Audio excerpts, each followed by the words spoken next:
آج کی اس ویڈیو میں آپ کو ترکی کی مشہور ڈرامہ سیریل ارطغرل غازی میں دکھائے جانے والے ان واقعات کے بارے میں بتائیں گے کہ جن کا ارطغرل غازی کی حقیقی زندگی سے کوئی تعلق نہیں۔ بلا شبہ ترکی کی یہ ڈرامہ سیریل اپنی کہانی، کرداروں، مکالموں، میوزک، کاسٹیومز، لائٹنگ اور پروڈکشن ہر لحاظ سے لاجواب ہے۔ یہ امریکہ میں دیکھی جانے والی پہلی ترک سیریز ہے اور اس نے 150 ملکوں میں ریکارڈ قائم کیا ہے۔ یہ سیریز ترک حکومت کی سرپرستی میں بنائی گئی اور اس کے پیچھے پروفیسروں کی پوری ٹیم تھی۔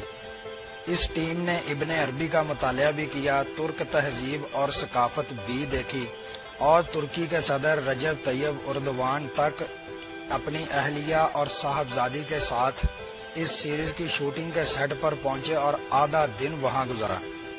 اس سیریز کی تیاری کے لیے استنبول کے مضافات میں 5000 لوگ آباد کیے گئے، خیمے لگائے گئے اور قازقستان سے 25 ٹرینڈ گھوڑے اور تلوار باز بھی منگوائے گئے اور اداکاروں کو 6 ماہ تک ٹریننگ دی گئی۔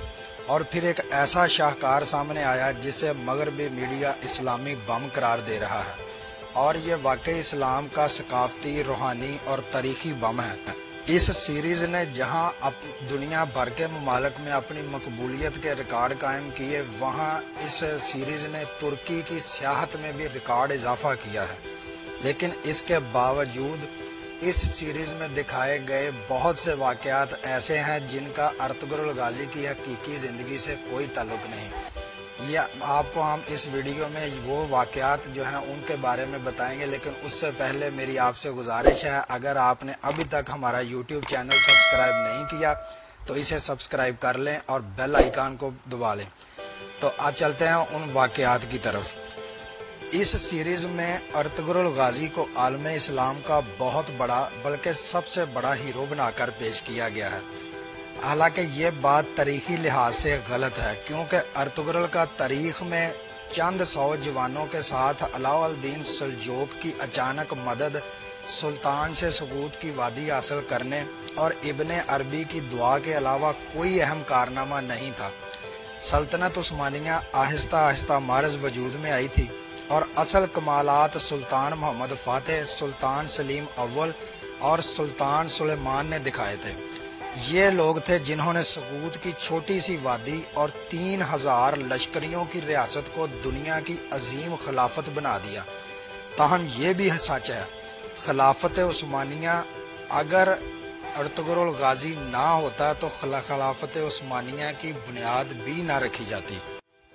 خلافت عثمانیہ میں ارطغرل غازی کا کس قدر کردار تھا، آپ اس کا اندازہ اس بات سے لگا لیجئے کہ ترک تاریخ میں ارطغرل کے بارے میں صرف چند صفحات دستیاب ہیں، اور وہ بھی حضرت محی الدین ابن عربی، کرسچن ٹیمپلرز اور بازنطینی آرکائیوز میں ہیں۔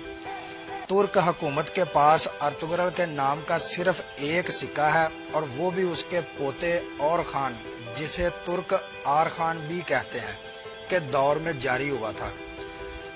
آر خان وہ عثمان غازی کا بیٹا تھا اور 1281 میں سقوط میں پیدا ہوا تھا۔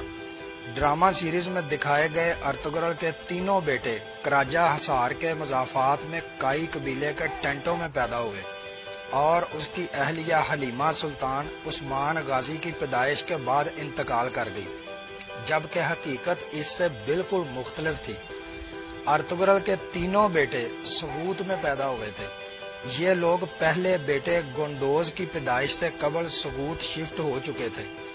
گندوز کی پیدائش سے قبل سقوط شفٹ ہو چکے تھے اور حلیمہ سلطان نے عثمان غازی کو 67 سال کی عمر میں جنم دیا تھا۔ یہ اس وقت تک مینوپاز ہو چکی تھی، لہٰذا عثمان غازی کی پیدائش معجزہ اور حضرت ابن عربی کی دعا کا نتیجہ بھی تھی۔ ڈرامہ سیریز میں حلیمہ سلطان کو جوانی میں مرتے دکھایا گیا ہے، جبکہ وہ بڑھاپے میں فوت ہوئی تھی اور اسے سقوط میں دفن کیا گیا تھا۔ آج بھی اس کی قبر سقوط میں ارطغرل کے مزار کے قریب موجود ہے۔ اسی طرح ارطغرل کے ساتھی بامسی، آرتک بے، ترگت الپ، عبدالرحمن الپ اور سامسا الپ تاریخی کردار ہیں۔ ترکی میں ان کے مزارات بھی موجود ہیں، لیکن حقیقت میں یہ کبھی ارطغرل سے نہیں ملے، ان کے ادوار ہی مختلف تھے۔ ڈرامہ سیریز میں سعد الدین کوپیک امیر سادات کا کردار بہت اہم اور طاقتور ہے۔ یہ درست ہے، سعد الدین کوپیک علاؤ الدین سلجوق اور غیاث الدین سلجوق کے دور میں اہم شخصیت تھا۔ اس نے سلجوق سلطنت کی تباہی میں بھی منفی کردار ادا کیا تھا۔ وہ انتہا درجے کا سازشی، حریص، چالاک اور منفی شخص بھی تھا۔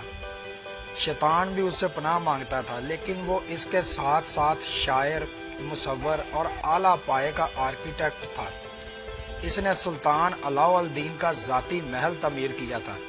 تاہم یہ درست ہے، غیاث الدین سلجوق کے زمانے میں اس کا سر اتار دیا گیا تھا، لیکن یہ کام بھی ارطغرل نے نہیں کیا تھا۔ سعد الدین کو سلطان کے حکم پر قتل کر کے اس کا سر محل کی دیوار سے لٹکا دیا گیا تھا۔ ڈرامہ سیریز میں یہ کردار ترک اداکار مرات گیری پا اوغلو نے ادا کیا اور کمال کر دیا۔ ویلن کا یہ کردار اس قدر مضبوط تھا کہ جب ارطغرل نے سعد الدین کوپیک کا سر اتارا تو پورے ترکی میں جشن منایا گیا تھا۔ لوگوں نے سڑکوں پر آ کر ڈھول پیٹے اور پٹاخے چلائے تھے۔ سعد الدین کوپیک کی قبر کونیا میں ہے اور اس کا بہت برا حال ہے۔ اسی طرح بیجو نویان بھی اصل کردار تھا۔ یہ ایشیا کوچک میں منگولوں کا گورنر تھا۔ چنگیز خان کے بیٹے اوغدائی نے اسے گورنر مقرر کیا تھا۔ یہ کوس داغ کی جنگ میں بھی شریک ہوا تھا، لیکن اس کا ارطغرل کے ساتھ کبھی ٹاکرا نہیں ہوا۔ اس کی زندگی کا زیادہ تر حصہ بغداد، شام اور ایران کی مہمات میں گزرا تھا۔ ان سب حقائق کے باوجود ارطغرل سیریز ایک شاندار سیریز ہے اور یہ ایک دیکھنے والوں کو اپنے سحر میں مبتلا کر لیتی ہے۔